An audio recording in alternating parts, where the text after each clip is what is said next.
Welcome to today's interview. If you are a health, nutrition, or wellness coach, strength and conditioning coach looking to stand out, attract more clients, and improve results, this interview, this episode is definitely worth listening to because, especially in this space, we know that we have a lot of time constraints on our coaching. There's a lot of admin that goes on, and coaches, health and nutrition coaches have a bit of trouble with keeping clients engaged. It can be really tough as well. So today we're really going to talk about a game changer in the space, which is using patient physiological data in your coaching practice. And by doing this, you can offer more premium, personalized, data-based services that can really help health coaches stand out. And as we dive into this approach, I think what you guys are really going to see is how it can help not only help your clients get better results, but also boost your confidence as a health, nutrition, or fitness practitioner, and also help your business growth by adding more personalized tools that are actually scalable as well. So today we're really going to zoom in specifically on First Beat, which is a leading platform physiology based coaching in wellness as well as elite sports. And First Beat and their team have been behind incredible results with dozens of sports teams, including AFL, NHL teams, Champion League and Premier League across the world, as well as with thousands of organizations to boost corporate employee health and well-being as well. So we're really lucky to be on this call. For those of you who don't know me, I'm the founder of the Great Practice Method, and I help credential health, nutrition, and fitness practitioners and coaches start and scale their online private practice without burnout. But today, I'm so lucky to be joined by Tina Hoffman from First Beat. And Tina is an outstanding exercise physiologist who works at First Beat as a master trainer and wellness specialist. She's grown up as a skier. She spent 4 years cross-country skiing racing and later coaching at the University of Alaska in Anchorage. And after moving back to Finland, she found her way to First Beat after a course of about 10 years in overtraining and heart rate variability field of studies at the Research Institute of Olympic Sports. So we have royalty in the room to really explain this physiological data concept. So welcome, Tina. It's so great to have you here. Thank you for the lovely introduction, Rebecca, and it's great to be here. It's my absolute pleasure. And I'm really looking forward to today's conversation because I've been watching First Beat from afar for a long time. And I've actually had some of my health and nutrition practitioner clients use First Beat in their nutrition coaching programs, and it's done wonders. And I know today you've brought along some case studies to share that practitioners listening are going to absolutely love that they can apply to their business. But first, before we dive into all of those amazing case studies, let's start right at the beginning. So, Tina, first of all, I'd love to hear more about your background and how really First Beat got started, because I know there's the two arms with the sports and the lifestyle corporate side of the business. Yeah, and it's kind of interesting that those two arms, they are very involved in my own life, but also in First Beat's life. So like you mentioned in my background, I was a competitive ski racer when I was young, and that brought me to Alaska when I was 18 years old. I was a ski racer at the University of Alaska Anchorage for 4 years, and then ended up coaching there for many years after that, and then ended up studying coaching and exercise physiology afterwards. But then when I transitioned from sort of the world of sports and academic research to First Beat, I started working with regular people. So I utilize a lot of the principles from sports, how to make sure that your performance is good and how to make sure that you're balancing your training load and your recovery.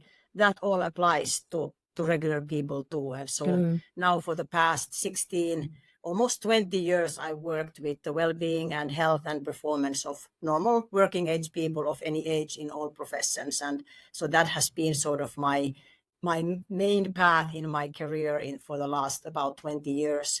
Yeah. And then First Beat, really originally, the team that founded First Beat, it was a spin-off company from Research Institute for Olympic Sports and University of Jyväskylä.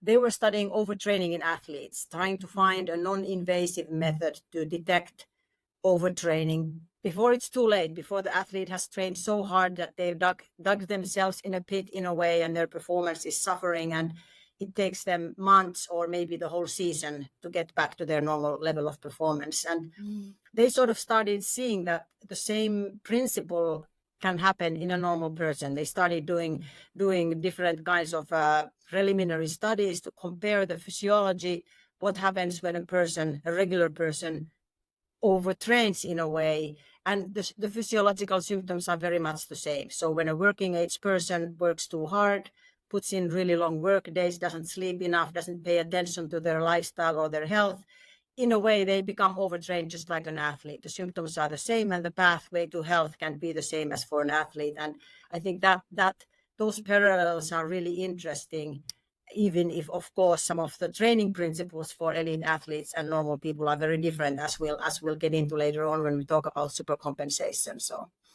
Absolutely. And I know from working with patients myself and my clients who work with corporate professionals as well as athletes, we've noticed those parallels as well. A lot of people have said that, just to survive in today's world, if you want to do it all, you want to raise a family and run marathons and be a CEO and all of these sorts of things, you almost need the strategies. Were traditionally only our clients for elite global athletes, but we sort of all need them these days. And burnout is huge internationally and creeping up. So what you mentioned, having a non-invasive way of not only recognizing it when it's happened, but actually recognizing it before it's too late and preventing it is really what we're talking about today, is that using physiological data in your coaching. So just to make sure we're all on the same page, what is this physiological data that you are referring to?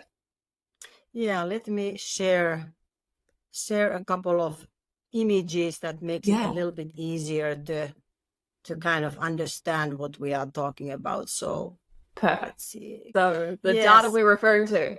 Yeah, so when we talk about data, if you are just listening, I'll explain it even if you're not seeing the visual image. But basically, what we are measuring is heart rate, and of course, we are also measuring movement. But the main data or the main signal that we are measuring is heart rate and heart rate variability, and we use a very accurate, what we call a professional wearable, a device that it's attached on the body, and it electrically detects every beat of the heart. You can see the ECG graph, sort of the heart's electrical signal or wave here, and we actually detect electrically the R wave, one of the waveforms from when the heart contracts.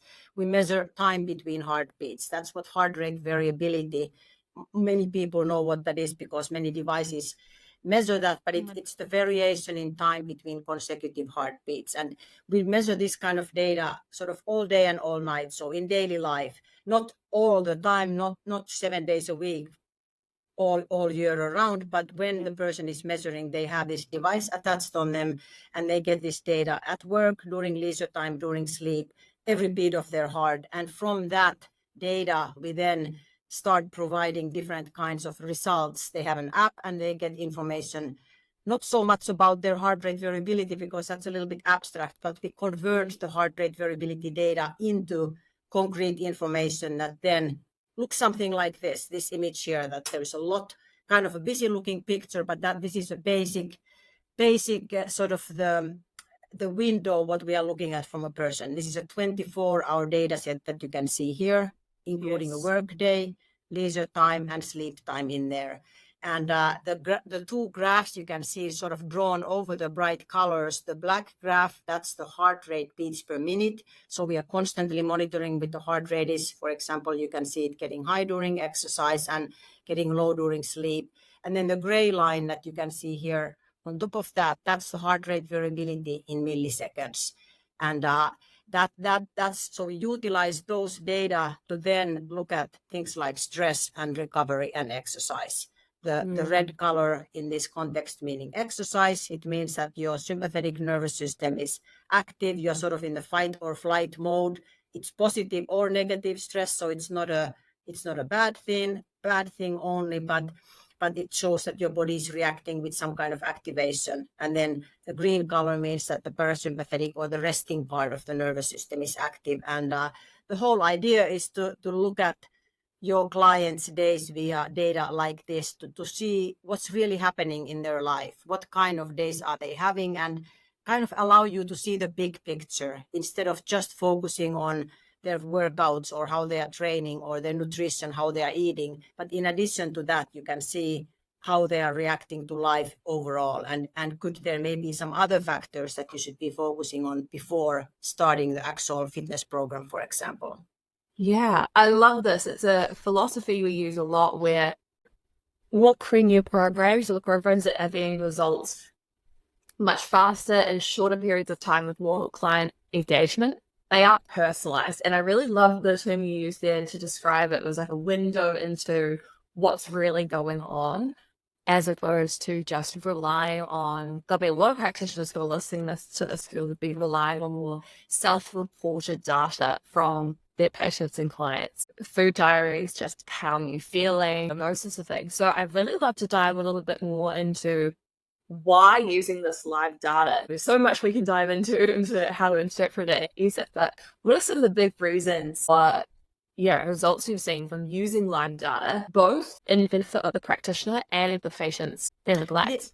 Yeah, I mean, sort of like what you already said, that it's a window into what's going on in the body instead of like a subjective estimation of how a person is feeling, because we become so used to being tired or being stressed out that we, in a way, we become desensitized to that feeling. That becomes our norm state. We just figure we grab another cup of coffee and keep going, even if we're feeling really tired. We no longer recognize how maybe exhausted or on the borderline of exhaustion our body might be. And that's where I think this kind of data, it can, of course, for some people, it shows that things are in really good balance, that their body has a great ability to recover. And yes, let's by all means start ramping up the training program because it looks like the balance is really great. But sadly, for many others, the finding is that there is actually so much going on in your life right now and so many stress factors that are sort of piling up that actually your body is not able to recover even during sleep, for example. And so I think that's where the biggest value comes to the coach, is that it can help you, whatever kind of coaching you do, to focus on the right things, especially initially in the training program or the nutrition program, to make sure that you're not piling on something while your client is actually struggling with almost being burnout or really struggling with being super fatigued because they're not sleeping well. So I think that it gives you that added view into your client's life, and it's a really important piece in the toolkit in addition to all the other skills that you have. Yeah. I love that. Being a practitioner myself and speaking to so many practitioners, having those accurate measurements and that precise data there that you can look on, that can complement all the other methods they're already using. But having those accurate measurements, I know for me, would increase my confidence when making a clinical decision. Oh, do we keep going with what we're doing? Do we amp things up? And do we need to pivot? So that personalized element of it would, make me feel much better as a practitioner going into the space. Yeah. And I think when like this is just one example, and a little bit later on we'll be looking at a couple of other cases like Rebecca mentioned, but in a way this is a conversation starter with your client, that there is no right or wrong way to react to a given situation, and there is no perfect result that everyone needs to aim for, because life has ups and downs and it has all kinds of challenges. So the key thing to understand is just that this allows you to discuss the different stressors that the client has and then make some meaningful decisions based on that. Absolutely. And when speaking to a patient or client from their end, when you've got the data sitting there, it's so much easier to explain and would actually get a lot more buy-in from working with the client and getting them engaged and getting them working with you long term, because they can actually see the changes happening in their body. Like you said, it's a tool for conversations. And Yeah, very much so. And as a coach, the client, like when I saw the earlier picture with the app, so the client actually sees their own data in the app, but as a coach, you have access to that data via sort of a web portal that's provided for the coaches. So if you were my coach, you were my client today, and we're having a discussion about your result, I could be sharing your result from my view, even if you were in New Zealand and I was in Finland, like we are right now. So Yeah. it really gives that possibility to coach your clients, because you do have a view to their data. You don't have to be looking at their app in the same location, for example. Yes. The patient can actually see their own data as well, rather than just being told what to eat or how many hours of sleep to get or how much training. Just because my practitioner told me, they're actually seeing the changes. Like it's them more sort of bit paranoid over what they're doing. Yeah, very much. And also the ability to test and do some trials and see that, let's see, what about if I were to do my evening run an hour earlier? Could that perhaps improve my sleep? Or Yes. because like in this case, this might be a case where the person has done a fairly high intensity run between 7 and 8 in the evening, and it takes them a couple of hours before their body begins to recover. So they can do those kind of trials. They can see what's the effect of alcohol on their sleep, or what about if they start practicing some kind of a mindfulness or breathing exercise during the day? Are they able to switch their nervous system and get some recovery, for example, in the middle of a busy workday? So it really allows them to do those kind of trials.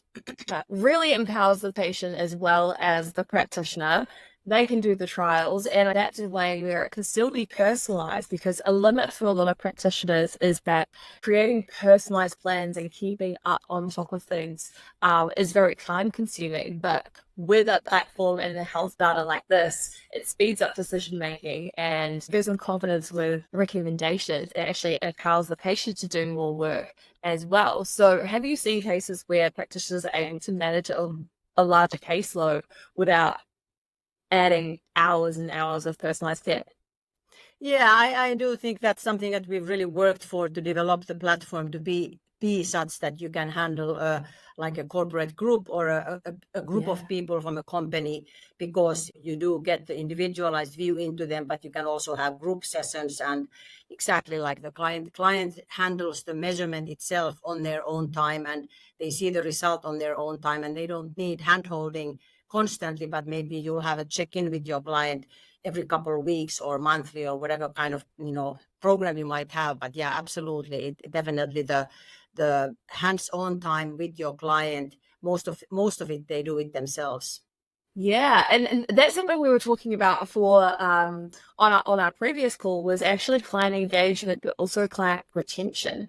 So we know that, to get the best results, it's not just a one-off appointment for the patient or client. Practitioners having the ability to work with clients on a longer timeline can really benefit the patients and clients in terms of getting results.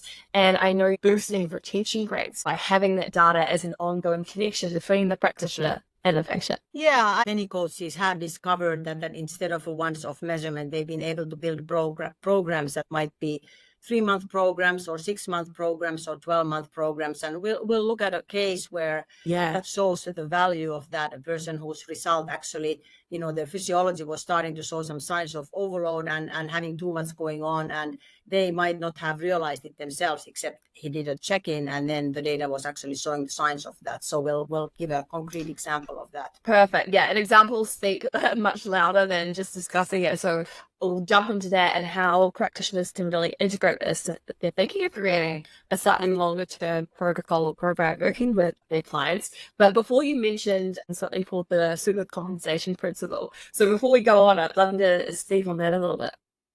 Yeah, I think this will be interesting for especially those of you who are fitness coaches or come from the sports background. But the supercompensation is sort of a basic principle of training in sports. It means the improvement in performance that occurs after you train and then during the recovery. So when an athlete trains hard, temporarily their performance actually declines, as you can see in the graph here, because they are pushing their body hard and their muscles are lacking energy. And of course, in that situation, right after a heavy training session, you can't have your top performance. But then in order to improve your performance and reach the next level, in order to be able to improve your performance, you have to have sufficient recovery afterwards. And the correct timing of this training stimulus and recovery, it's an absolute crucial part of sports training, that if you train too often and too hard and don't recover enough, your performance doesn't improve. Or if you don't train hard enough, of course, that's the same thing. If you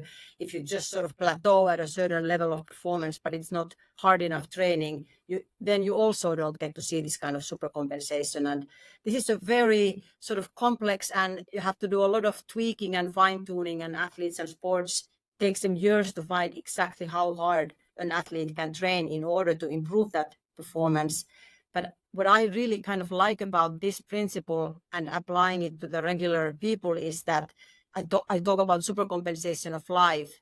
And really there it means sort of the good health and performance achieved by having your life, different aspects of your life in balance. Sort of your work and your leisure time and your sleep and your training and all the different things that constitute your load of life, that needs to be in balance with your resources and with your recovery. And I think the sort of the merciful part of this is that us normal people, we don't have to maybe worry about every single detail in the same way as an athlete does, because maybe we are not aiming for the Olympic gold or for the national championship or for constantly improving our time in the 10K run or whatever it might be. Yeah. Instead, we're just sort of trying to be the best versions of ourselves and stay healthy and energetic and have the energy to do our jobs well and enjoy life at the same time. And for this, we do need to find that right balance, the enough sleep, enough recovery to balance off the stress that we have in our lives. And especially in those times when the stress factors increase, maybe we are facing some kind of a challenge because of health problems or some excessive demands at our jobs or some changes in our job. That's when the recovery becomes even all that much more important, because otherwise pretty soon the load becomes too heavy and then our body is starting to show some signs of not being able to cope with that unless the recovery is sufficient. So it's a really kind of a cool principle that we need to apply in our own lives as well. But of course, it's not easy because life changes all the time. So we have to be in tune with our bodies and our lives to try to find this balance so that we are able to get that recovery that we need. I love that. And I think that is a message that needs to be shouted from the rooftops, not just in sports, but in everyday life, and empowering people to find that balance. Because I don't know about you, Tina, but I've had times where, you get home from work and there is that juggle, and mental juggle, I should say, where you're thinking, I'm feeling pretty exhausted. Is exercise actually beneficial right now and it's actually benefiting the energy, or do I actually need rest of some other form? And it can be quite, if you don't know your body well enough, it can be quite hard to figure out which way to go. So this really empowers them to sort of issue with their own steps. Yeah, I mean, if it was easy, none of us would be in business, because it's a simple fact that even those people who know the basic principle, it's still not easy. Just like you said, both of us, there's times when we struggle with trying to understand that should I rest or should I go for it right now? So it's not simple, but data can certainly, it doesn't give us all the answers, but it can help certainly open our eyes and help focus on the right things, and sometimes help step on the brakes when if the data really shows that right now you're overdoing it and there's too much going on. Now it's time to switch off and just slow down for a while. Yeah, the path to burnout, which is why I'm so excited for the case studies you've brought today. So before we jump into those, as a health practitioner, how would you recommend integrating these dial measurements into program creation regarding, timing of assessments? Yeah, I think there's a lot of different ways of doing that. I have a couple of sort of examples here, but I think in general, if you have a coaching relationship starting, of course, you would initially do some kind of a starting measurement, some kind of to establish the person's starting level, see where they are at, get an overview of what their sleep and what their stress and what their exercise habits look like. And then that can kind of help you and your client decide that what are maybe the key things to focus on initially. Perhaps there is one area that is very obviously really struggling or really showing some signs that it's not in balance. And then maybe instead of starting with something that you had in mind, you might need to initially focus on sleep, for example. So I would always start off with this kind of a starting measurement, but ideally I would then whether the program is, like I mentioned before, 3 months or 6 months, for example, maybe a certain kind of intervention during which you want to plan different kind of nutritional things or different kinds of fitness plans, then I think it allows you to, during this 3 or 6 month period, to test and trial things like we talked about before. Maybe try a few different sleep strategies and evening routines and see how that affects their ability to get better sleep during the evening. Try some different kind of exercise sessions and work on their fitness and see how they are recovering from those really hard training sessions, and maybe learn more about how many easy days do you need to take after those hard training sessions. Yeah. Ideally, of course, then at the end of the intervention, if it's sort of an intervention type program, you would do a similar measurement at the end that you did in the beginning, kind of to see what kind of change you were able to find during that time period. So, for example, this initial measurement could be like a 3-day measurement, 3 days and 3 nights in their normal daily life. Then they would try different things, learn about their behaviors, learn about their lifestyle. But at the end of the session, maybe do a similar sort of a 3-day measurement to be able to show change and kind of show the effectiveness of the program that you had done for them. That's really, really helpful. And I think, like you said, the case studies and examples are really going to speak 1,000 words. So I'd love you to share some of those. And there are a lot of practitioners in sports, obviously, but there are a lot of practitioners working with everyday athletes or in corporate or other health conditions where this can be really beneficial. And like you said, burnout is really on the rise as well. So I'd love to see your examples on those. Should we dive in? Yeah, let's look at a couple of cases. And this first one here, I mean, here you see it's just two 24-hour graphs there from the same person during the same measurement, actually. And it implies a balanced situation. Anybody who sees a result like this, it's easy to say quite quickly that things seem to be in good balance. You can see all the three main colors. There's nice exercise on both days, the blue bars there, good recovery during sleep, and some recovery moments during the daytime as well. You can see some green bars while the person is working. This was actually 1 year ago in the summertime. It's one of my colleagues from First Beat, and it was sort of an easy period in work after his summer holiday, and he was feeling quite relaxed and well, and the result clearly shows that everything was well balanced, and his body has had an excellent capacity to recover also during the daytime, and he seemed to be handling his training really well. Then a couple of months later, the same person, he did another measurement and he started to see results like what you can see here. So big difference. If you contrast all the green that you can see in the first measurement, now suddenly the red bars are much higher, meaning that the stress reactions are much stronger. There is essentially no green anywhere to be seen during the daytime at all, not during the workday, not during the evening time after work, and even during sleep there is a lot of stress reactions. And the interesting thing about this is that the person himself said that he was not at all aware at this point that he was getting sort of overloaded. He was feeling pretty fine. I mean, in retrospect, he said, well, maybe it was a little bit tougher period at work and there had been a lot going on, but he was really surprised to see how poor his sleep was. So the red color during sleep, it doesn't mean that he was lying awake, tossing and turning. It means that the quality of sleep, his sleep was poor. So he just wasn't getting that kind of restorative quality of sleep that we need to really be able to recover well from the day. And it was clearly like a red flag for him, kind of a time to stop and think and figure out that why is it like this? Maybe I need to cut my work days a little bit shorter. These were like 12-hour work days that he was having at this time, and pay attention to the evening routine and ease off on the training a little bit. That was training and exercise is usually a very sort of a important part of his lifestyle. But then we figured that for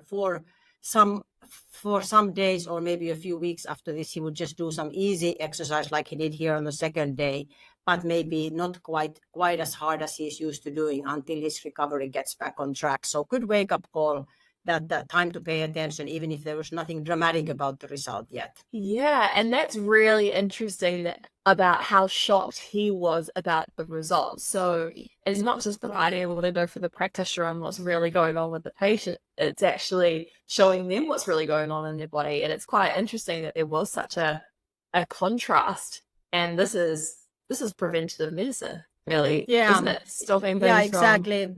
And also shows the value of that kind of check in every once in a while, instead of just rely on that one status check kind of measurement. Because Yes. if you had a client and this was their first measurement, I would Yeah. not be as worried. Then, of course, you would need to have that conversation, but it would be more difficult to understand that is this their norm? Is this maybe how it's like with them all the time? Or is this a situation of building up stress? But in his case, the change is what really served as the wake-up call, because the change from their previous result was so significant, and that really meant that the body was not coping with all the demands, and that there was not going to be any supercompensation happening in this kind of a No. situation, because recovery clearly wasn't sufficient.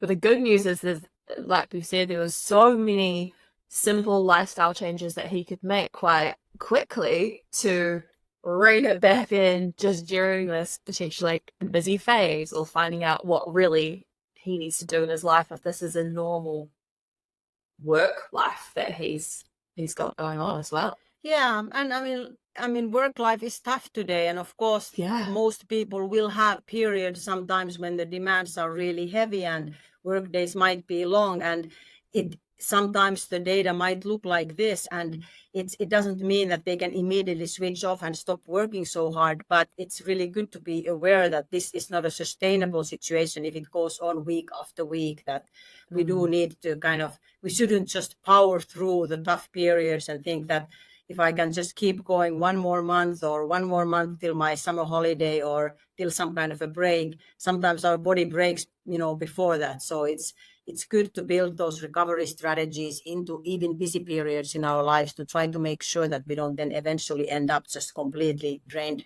of energy. Yeah. And like you said, being aware of perhaps the different types of training that needs to take place in different types of busyness at work. Yeah. Yeah. Yeah. And then I had one other example here, that this is like the title here kind of suggests, this is an burnout case. So this is a person whose data looked like this, and then they were diagnosed with burnout.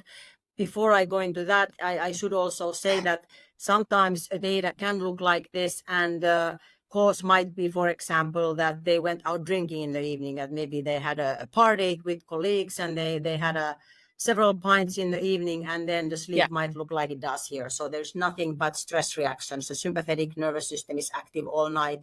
And then, of course, it's just a matter of understanding that, okay, that's what a night out with drinking will do to my body. I better not do it too often, or I better be really aware of when I do those kind of things. But in this case, the data had been looking like this already for a while. It had been sort of gradually getting worse. This person was sort of doing regularly some measurements, and you can see that there is nothing but stress reactions, even if he's already doing some strategies to try to take care of himself. He's doing a relaxation exercise here in the middle of the day, but you can see that the stress reactions stay fairly high even during that. In the evening, nothing particularly stressful. He did a little bit of work on the computer for an hour, but otherwise sort of a calm, peaceful evening at home. No alcohol, no hard exercise, but yet his stress reactions persisted all night, and his heart rate stayed very high. And when the coach had seen this kind of data from several days with no recovery, no physiological recovery, the person went to see a doctor and actually was diagnosed with burnout. And obviously, in that case, then it's a matter for a medical professional and specialists who deal with that. And this coach was able to refer them to the occupational healthcare, who then started working with that. It was a long road to recovery from that, and that's sort of the whole point of the kind of coaching that many of us do, and hopefully getting some value from data, is to try to prevent before we are at this situation, try to see the signs earlier and try to make some corrective steps before it's too late, or not too late, but before it's really going Hard to be to. a long road. Yeah, and this is the thing, a lot of buy-in for patients and clients to maybe do some practices to manage this sort of stuff earlier on can be quite hard to convince people, I should say, and get them on board. But seeing the data or giving examples like this, those little changes compared to how long it's going to take this person to get back on track and overcome that is so worth it. So having this data, even just case studies when you're explaining this to patients and clients, can be amazing. But like you said, if we can help prevent people from getting to burnout, but also allowing practitioners to feel more confident when making referrals and not thinking they've just failed as a practitioner, and actually being like, you know what, at this stage, this is where we hand over. We're going to have a much better whole health system. Yeah, absolutely. I think it is really important to recognize that there is time when you need to refer somebody to a psychologist or to a medical doctor or whatever Yes. it might be. But yeah, the data can show some signs, but it's not a clinical method. It doesn't diagnose illnesses or specific problems. It just highlights that something is not in balance. And I think the way I look at the data and this kind of coaching that utilizes data as part of the coaching program, it really helps us take this kind of a preventative approach and help us and the client react early so that we could, become better at seeing the signs of problems early enough when there is maybe some stress building up, the recovery is starting to suffer, the person is not sleeping like they used to sleep, they're not feeling energetic, their mood is up and down. That's the time to start making some small changes. Try to pay attention to recovery strategies, try to pay attention to stress management strategies, making sure that they're getting some exercise, doing something, getting outside, getting away from the desk. That's when you can still make those corrective steps like the graph here kind of shows and get back to that optimal level instead of keep driving yourself further and further away from that optimal level. And eventually, like where it shows overload here, that could be burnout, that could be getting physically ill and having a long road to that recovery from that. So that's where the value of the coaching work that different kind of coaches do together with data can really be really valuable. Yeah, and like you said, combining it is complementary to all the other measurements that they're already taking. When you're seeing these high levels that they weren't out drinking the night before and they did go to, in bed on time and they have been trying to take care of themselves, that's so much more empowering than sitting there and thinking like, are they telling me the truth? You've got all those bits of data all together. Those examples are fantastic. And that burnout one is quite alarming to see. But I know there'll be a lot of practitioners watching this who really see the power of integrating this into these coaching programs for both practitioner and patient. But learning how to read them or when to use them can be really important. Like I said, the green and the red isn't necessarily good and bad as well. Yeah. Which, our brains snap to straight away. So if there's a practitioner who was dealing with clients who prevent burnout, or corporate founders, or they're working with athletes and they want to know more about, or just sleep applies to everyone, really, doesn't it? It doesn't matter what niche you're working in. Where should someone go to learn more about Birthfeed and how they can use it, and more information on the Yeah.